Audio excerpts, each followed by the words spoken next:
안녕하세요. 얼마 전 남편이고 시부모님이고 진절머리가 나서 이혼하게 된 30대 여성입니다. 솔직히 남편하고는 별 문제 없이 잘 지내왔다고 생각하고, 그래서 적어도 남편은 당연히 제 편이 되어줄 줄 알았는데, 팔은 안으로 굽는다더니 정말 그 말이 딱이구나 싶은 게 너무 실망스럽더라고요. 그리고 막말로 남편 하나 보고 한 결혼이었는데, 남편이 이렇게 나오면 더 이상 같이 사는 게 무슨 의미가 있나 싶대요. 그래서 남편한테 그렇게 네 식구만 중요하면 네 식구랑 살으라고, 나 괴롭히지 말라 하고 이혼하자 했죠. 남편하고는 좀 이상하게 들릴지도 모르겠지만 소개팅 어플로 알게 된 사이예요. 사실 제가 워낙 숫기도 없고 낯을 많이 가리다 보니 연애하기가 쉽지가 않더라고요. 아니, 좀 더 정확히 표현하자면 좀 가까워지면 안 그런데 유난히 첫 만남이 어려운 타입이라고 해야 할까요? 게다가 제가 또 여중여고 여대를 나와서는 회사마저 압도적으로 여직원이 많은 곳에 다니고 있다 보니 한마디로 남자 만나기가 하늘의 별 따기였죠. 그래서 하루는 아는 언니랑 퇴근길에 맥주 한잔 하면서 반쯤 농담으로 신세 한탄하듯 이런 이야기를 했더니 언니가 자기는 남자친구를 소개팅 어플로 만났다더라고요. 깜짝 놀랐죠. 그래서 언니는 운이 좋았던 거라고, 그러다 괜히 이상한 사람한테 잘못 걸리면 어쩌려고 그랬냐니까. 그게 아무나 가입할 수 있는 건 아니고 학력, 직장 그리고 자기소개서 같은 별의별 자료를 다 내야 된다는 거예요. 그러면서 오히려 지인들 통해서 하는 소개팅보다 부담도 없고 좋다며 저더러 한번 가입해보라고 혹시 누가 아냐 그러는데, 앞에서는 어우 됐어요 했지만 솔직히 좀 솔깃하긴 하대요. 그래서 그 만남이 있고 며칠 지나서 반신반의하는 마음으로 핸드폰에 어플을 설치했네요. 가입하고 한 일주일쯤 됐을 때 남편한테 쪽지가 왔어요. 사진이 너무 자기 스타일이라는 고리타분한 인사말과 함께요. 그리고 솔직히 어플 설치하고 나서 그런 비슷한 쪽지를 여러 차례 받았던 터라 그때도 그냥 넘기려고 했는데, 남편 사진을 보니까 웃는 게 사람이 뭔가 인상이 서글서글해 보이는 게 눈길이 가더라고요. 그래서 답장을 했고 쇳불도 당김에 빼랬다고 이튿날 바로 만났죠. 그런데 더 신기했던 건 이미 핸드폰으로 몇 차례 대화를 주고받았어서 그런가 그렇게 어색한 것도 없고 꼭 알고 지내던 사람을 만난 것 마냥 마음이 편한 거예요. 뭐 다 끝난 마당에 이런 이야기가 무슨 소용인가 싶지만 좋았던 시절도 분명 있긴 했어요. 아무튼 이후로 저희는 2년을 사귀었고 사귀는 동안 적어도 저희 두 사람 사이에는 큰 문제가 없었습니다. 하지만 그럼에도 불구하고 때때로 서로 마음이 상하는 경우가 있었는데, 그건 남편의 하나뿐인 여동생 바로 신우 때문이었죠. 일단 저희 신우에 대해서 이야기를 하자면, 저희 남편하고는 10살 차이, 저하고는 8살 차이로 솔직히 제 사촌동생보다도 어리고, 하지만 물론 단지 어리다는 그 사실 자체가 문제가 되는 건 아니에요. 제가 말하기 껄끄러워하는 진짜 이유는 시부모님이나 남편은 신우가 나이에 비해 생각이 깊고 행동도 조심스럽다 했지만 제가 보기엔 솔직히 여우가 따로 없었거든요. 제가 앞서 말씀드렸다시피 여중여고 여대의 여자가 많은 회사를 다닌다고 했잖아요. 그래서 자랑이 아니라 딱 보인단 말이죠. 하지만 제가 그렇다고 그런 신우를 미워했냐 하면 절대 아닙니다. 오히려 남편 동생이니까 선을 좀 넘어도 말을 좀 막 해도 못 본 척 못 들은 척 눈 감아주기가 일쑤였지요. 하지만 그런 일이 반복되니까 나중엔 할 소리 못할 소리 아예 분간을 못하더라고요. 심지어 한 번은 시부모님도 계신 자리에서 제 미간을 들먹이며 언니 어렸을 때 혹시 어디 아팠냐? 왜 지능이 좀 부족한 사람들이 미간이 넓지 않냐는 들어보도 못한 헛소리를 짓거린 적도 있어요. 그리고 그렇게 신우가 선을 넘으면 어머님 아버님이라도 한 소리 따끔하게 하셨어야 하잖아요. 그런데 오히려 두 분이 막 웃으시더니 우리 딸은 눈썰미도 좋다며 저한테 너 혹시 정말 그런 거 아니지?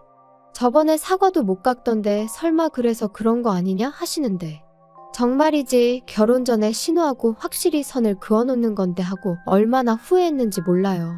그래서 신우더러 말이라고 함부로 하는 거 아니라고, 내가 아가씨 학벌 가지고 놀리면 기분 좋겠냐 했거든요. 그랬더니 또 어머님 아버님이 저더러 너는 웃자고 한 소리에 왜 죽자고 달려드냐는데, 정말 이놈의 집구석 답도 없다 싶더라니까요. 하지만 그런 이유로 제가 남편이랑 이혼을 결심한 건 아닙니다. 결혼한 지 반년쯤 되던 때, 그러니까 여전히 남편이랑 저는 그래도 신혼 분위기를 내던 시기였는데요. 난데없이 신우가 다니던 회사를 때려치고는 서울에서 모델 일을 하고 싶다며 독립을 한다는 거예요. 참고로 저희 신우가 모델을 할 만큼 키가 크다거나 어디가 특출나냐 하면 그런 건 아니었는데, 제가 그 분야는 잘 모르다 보니 이러쿵저러쿵 하기도 뭐하고 그래서 그냥 그러냐 하고 말았죠.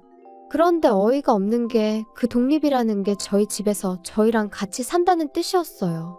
어머님이 연락을 해오셔서는 신우가 서울에 살겠다고 하는데 여자 혼자 살게 할 순 없으니 저희더러 데리고 있으라셨거든요. 저는 고민하고 말고 할 것 없이 안 된다고 했어요. 신우는 둘째치고 그냥 신우라는 사람을 제가 감당해낼 자신이 없다면서요. 하지만 어머님은 막무가내셨습니다. 왜 살아보지도 않고 싫다고 하냐. 너는 결혼했으면 신우도 가족이다 생각해야지 네 동생이어도 이랬겠냐. 그리고 저는 그런 어머님께 꼭 살아봐야 이 사람이랑 나랑 만나 안 만나를 아는 거냐. 그리고 제 동생은 이런 부탁을 할 애가 아니다.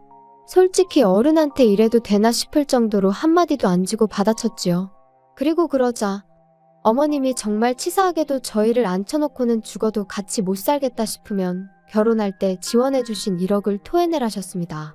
참고로 저희 친정부모님도 똑같이 1억 지원해주셔서 그 돈에 저희가 모은 돈을 합해서 집을 구한 거였어요. 진짜 어이가 없더라니까요. 그런 이야기까지 듣고 집에 온 저는 까놓고 말해서 얼마나 분했는지 몰라요. 그래서 남편한테 나 당장 내일 은행 가서 1억 대출받을 거야. 그리고 그 1억 돌려드릴 거야. 진짜 치사해서. 막말로 어머님이 1억 주신 게 나 뭐 용돈 주신 거야? 나 쓰라고 주신 돈 아니잖아. 당신 아들 장가 보내려고 주신 돈이면서 이제 와서 그 돈을 빌미로. 어쩌면 이러실 수가 있어? 나도 치사해서 그 1억 안 받아. 대신 당신도 어디 가서 나랑 반반 결혼했네 하고는 헛소리 하지 마. 그리고 어머님도 이제 나한테 며느리돌이 같은 거 바라시지 말라고 해. 야, 너는 진짜 그렇게까지 해야겠냐? 너는 어떻게 한 번을 져주는 게 없어?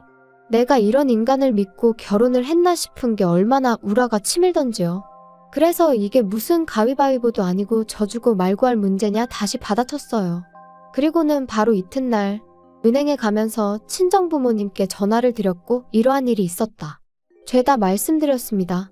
처음엔 친정부모님까지 걱정하시게 할 필요는 없지 싶어서 제 선에서 마무리 지으려고 했는데 솔직히 문득 시댁은 온 가족이 아주 똘똘 뭉쳐 저한테 난리인데 저라고 부모님이 안 계신 것도 아니고 왜 일대 사로 싸워야 되나 모르겠더라고요. 그래서 그냥 다 말씀드렸어요. 그리고 역시나 저희 부모님도 크게 화를 내시대요. 결혼할 때 1억을 준 건 양가의 약속이기도 했던 건데 그걸 왜 자기들 입맛대로 하려고 드냐면서 자리를 만들어라 부모들끼리 얘기를 좀 해야겠다 하시면서요. 그래서 결혼식 이후로 처음 온 가족이 다시 모였습니다. 그리고 무슨 생각, 무슨 작전인지는 몰라도 시부모님께서는 저희 부모님을 마주하자마자 하소연을 하시더라고요. 딸을 키워보셨으니 저희 심정을 아시겠지요? 어떻게 요즘 같은 세상에 딸을 혼자 지내라 하겠습니까? 그래도 다행히 서울에 지 오빠 부부가 있으니 거기서 좀 챙겨주면 좋겠어서 며느리한테 얘기를 한 건데, 그리고 말이 나왔으니 말이지만 말입니다. 막말로 저희가 그냥 저희 딸 다짜고짜 보낼 수도 있었어요. 하지만 그래도 배려하는 마음으로 며느리한테 먼저 이야기를 한 건데 그렇게 나올 줄은 정말 몰랐다니까요. 저희도 너무 속상하고 지금 서운하고 그렇습니다. 사돈, 그게 말이라고 하시는 겁니까 지금? 이제 와서 말이지만 저희 부부, 저희 딸이 시집가서 한참 어린 신우한테 막말 듣고 그러는 거 알고 나서도 그래도 네 동생이다 생각하고 잘하라고 했습니다. 시부모님도 마음속으론 네가 고생하는 거 알고 계실 거라고, 그러니까 네가 참으라고 했다고요. 그런데 그 신우 뒷바라지까지 하라니 그게 말이 됩니까? 저희는 저희 딸한테 그런 고생까지 하라고는 못하겠습니다. 그리고 그 1억이 줬다 뺐었다 하려고 주신 돈이었습니까? 그럴 거면 1억도 가져가시고 이참에 최서방도 데리고 가세요. 저희 부부는 딸이 시집살이 당하고 고생하고 사는 거 볼 바엔 그냥 이혼하라고 할 사람들입니다. 요즘 무슨 이혼이 흠도 아니고. 어머님 표정을 보아하니 저희 친정어머니가 그렇게 나올 거라곤 상상도 못하신 눈치였어요. 그리고 그 자리에 같이 나와 있던 신우와 남편도 저희 부모님의 완강한 태도에 기가 눌렸는지 제 눈치만 살살 살피고는 아무 말도 안 하더라고요. 그래서 결국 1억 돌려드리는 일 없이 신우와 같이 사는 일은 없던 얘기가 되었습니다. 이후로 또 남편하고 저는 그럭저럭 잘 지냈어요. 정확히 말하자면 별로 큰 소리 나는 일 없이 서로 힘들게 하는 일은 없었다는 거죠. 그리고 합가는 무산되었지만 그래도 신우의 독립이 어째서인지 신경이 좀 쓰이더라고요. 그래서 누가 시킨 건 아니었지만 치안이 좋다는 여성 전용 자취방부터 시작해서 신우가 안전하게 지낼 만한 곳들을 알아보고 어머님께 싹 다 정리해서 알려드렸어요. 그랬더니 어머님이 고맙다. 이 정도로 네가 걱정해줄 줄은 몰랐다 하시며 얼마나 좋아하시던지요.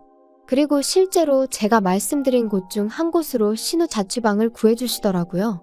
그래서 이제 다 그럭저럭 상황이 잘 정리가 되었다 싶었는데 어찌저찌 신우가 서울살이를 시작한 지 1년쯤 되던 어느 날이었어요.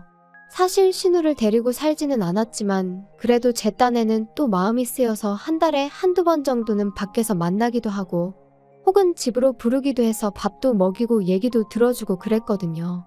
그리고 제가 지금 이런 이야기를 하는 이유가 제가 얼마나 대단히 잘해줬다고 생색내자는 게 아니라 그럼에도 불구하고 신우에게 애인이 있다는 사실은 몰랐다는 거예요. 도통 티도 안 내고 말도 안 하니 제가 어떻게 알 도리가 없었다고요. 그런데 하루는 신우가 연락도 없이 저희 집에 찾아와서는 언니하더니 자기가 임신을 했다는데 순간 제가 뭘 들은 건가 싶더라니까요. 그리고 신우의 임신으로 시댁은 말 그대로 쑥대밭이 되었습니다. 행여나 무슨 일이라도 생길까 주변 시세보다 더 비싼 돈 주고 자취를 시켜줬더니만 관리인이 하는 말이 저희 신우가 안 들어오는 날이 더 많았다질 않나. 알고 보니 신우가 애인이란 사람과 거의 동거하듯 생활했던 모양이더라고요. 그런데 그 화살이 왜 저한테 날라온 건지는 지금도 정말 이해가 안 되네요. 시부모님께선 처음엔 신우한테 도대체 뭐라고 다녔냐며 좀 나무라는가 싶더니 이내 이게 다 제 반대로 저희 집에서 살지 못해서 생긴 일이 아니냐며 제 탓을 하셨어요. 아니, 제 탓만 하셨으면 그나마 저도 어떻게든 유감이다 생각하고 말이라도 죄송하다 했을지도 모르겠습니다만 저희 친정 부모님까지 들먹이며 목에 핏대를 세우실 땐 당신들 자식이 발랑 까져 친 사고를 전하 저희 친정 부모님더러 어쩌라는 건가 싶은 게 진짜 시쳇말로 계급장 떼고 한판 붙었으면 싶더라니까요. 너랑 네 부모 때문에 내 딸 신세 다 조졌다. 너 이 일을 어떻게 책임질 거냐? 너는 윗사람이 돼서는 어린 신우 하나를 못 챙겨서 이 사단이 나게 만드냐? 다 필요 없고 내 딸 인생 책임져라. 네 부모한테도 내가 책임을 물을 거야. 억지 좀 적당히 쓰세요. 그렇게 치면 어머님이야말로 하나뿐인 딸도 제대로 못 챙기시고 뭘 하신 거예요? 그리고 아가씨도 모델 된다고 서울에 왔으면 어떻게든 모델 될 노력을 해야지. 남자애 환장한 것도 아니고 임신이 뭐예요? 어우, 내가 다 창피해 진짜. 하지만 어머님의 억지는 여기서 끝이 아니었습니다. 어머님께서는 이렇게 된 이상 신우랑 그 애인이란 작자랑 결혼을 시켜야 하지 않겠냐 하시더니 그 결혼 비용을 저랑 저희 친정 부모님더러 부담을 하셨거든요. 양심이 있으면 그 정도는 저희가 해야 하지 않겠냐면서 말이죠. 그리고 그 비용이란 건 자그만치 2억이었습니다. 내가 긴 말은 안 하겠다. 니네 부모한테 얘기해서 2억 받아와. 앞길이 9만리 같은 내 딸 인생 조져놓은 값이라 하면 2억이 아니라 20억을 받아내도 분이 안 풀릴 것 같지만 그래도 네가 내 며느리니까 내가 엄청나게 참고 참은 줄이나 알아. 내가 마음 같아서 니네 부모도 다 고소해버리고 싶은데 내가 정말 참았다. 그러니까 열을 줄 테니 2억 만들어와. 그것도 못하겠다 하면 나도 그땐 못 참는다. 그리고 저는 그때까지도 그래도 중간에 낀 남편이 불쌍해서 어쨌든 신우가 안 됐어서 그냥저냥 참아드리려고 했던 건데 정말 더는 이렇게는 안 되겠다 싶더라고요. 그래서 어머님한테 고소할 테면 하시라고 했어요. 2억이요? 어머님 뭐 잘못 드셨어요? 진짜 어이가 없네요. 고소요? 하세요 그럼. 하고 싶은 건 하셔야지. 참았다 병나면 어떡해요. 대신 저도 저희 부모님도 그땐 이렇게 말만 하고 있지는 않을 겁니다. 때도 적당히 쓰셔야지. 집에 돌아와서도 한참 동안 분한 마음이 어떻게 주체가 안 되더라고요. 그런데 그때 평소보다 늦은 퇴근을 한 남편이 저를 보더니 한숨을 푹 내쉬대요. 그리고는 오늘 어머니랑 또 한판 했다며 그러는데 짜증이 정말 확 나는 거예요. 남편의 말투라고 해야 하나 그게 저를 아주 한심하게 여기는 시기였으니까요. 그래서 제가 남편더러 말을 그렇게밖에 못하냐니까. 야, 나도 답답해서 그래. 그러니까 처음부터 우리가 데리고 있었으면 얼마나 좋았겠냐고. 아니, 그게 지금 말이라고 해. 막말로 자취하는 여자들은 다 임신하니? 시부모님도 당신도 왜 자꾸 신우가 잘못한 걸 나랑 내 부모님한테서 원인을 찾아? 나는 뭐 할 말 없어서 가만히 있는 줄 알아? 이게 다 가정교육을 잘못 받아서 이렇게 된 거지. 너 진짜 말이 너무 심하다. 말 가려서 해. 가려서 말할 건 내가 아니고 당신하고 당신 부모님이야. 진짜 지긋지긋하다. 오늘은 당신 부모님이 나더러 친정 가서 2억 받아오라더라? 신우 인생 조져놨으니까 위로금으로 받아야겠대. 어머님 머리가 어떻게 되신 거 아냐? 야, 너 내가 말 조심하랬지. 그리고 솔직히 2억이 없어서 그런 거면 차라리 우리 부모님한테 가서 무릎 꿇고 죄송하다고 빌어. 빌면 봐주실지도 모르지. 네 부모님도 그래. 그렇게 뻔뻔하게 모르쇠로 나오실 게 아니고 우리 부모님한테 미안하다 숙이고 들어오셔야지. 막말로 그렇게 버티고 계시면 너랑 나도 못 살지 않겠냐? 너 말 잘했어. 나 너랑 정말 못 살겠거든. 고소고 나발이고 니네 하고 싶은 거 다 해봐. 그리고 너랑 나도 이쯤에서 갈라서자. 제발. 남편하고는 또다시 할 말 못할 말 해가며 정말 서로 때리지만 않았지 이웃이 경찰까지 불렀을 만큼 크게 다투고 말았습니다.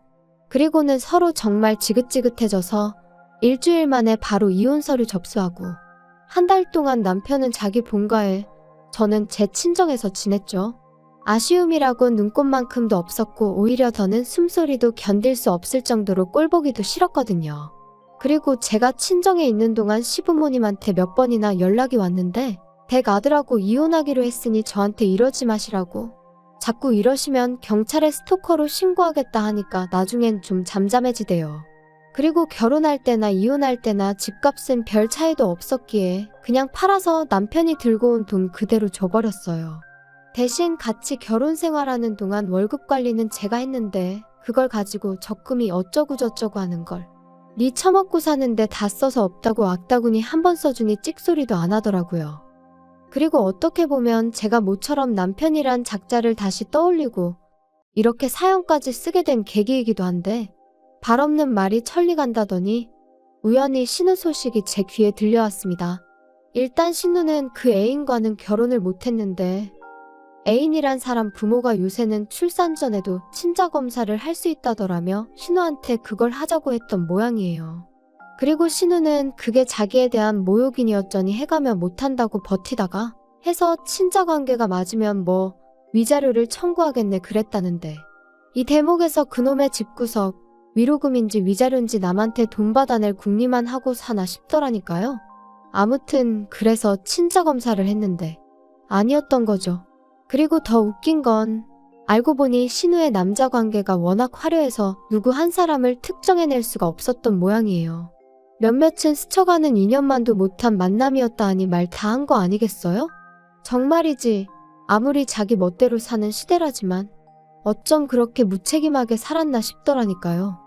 사실 남의 불행을 듣고 좋아하면 안 되는 건데 그 소식 전해 듣고 나니까 기도 안 차고 한편으론 꼬숩다는 생각도 들대요. 그러니까 심보를 곱게 써야지. 그리고 지금도 보나마나 저와 저희 부모님 탓이나 하고 있을 게 뻔해서 불쌍한 생각도 안 들거든요. 아무튼 뭐 이제 남편도 본가로 돌아갔겠다. 시부모님이고 남편이고 온 가족이 들러붙어 신우 뒤치다거리나 해주면 딱 되겠네요. 혹시나 이 사연을 듣게 된다면 축하한다고 꼭 말해주고 싶어요. 축하해, 한번 잘 살아.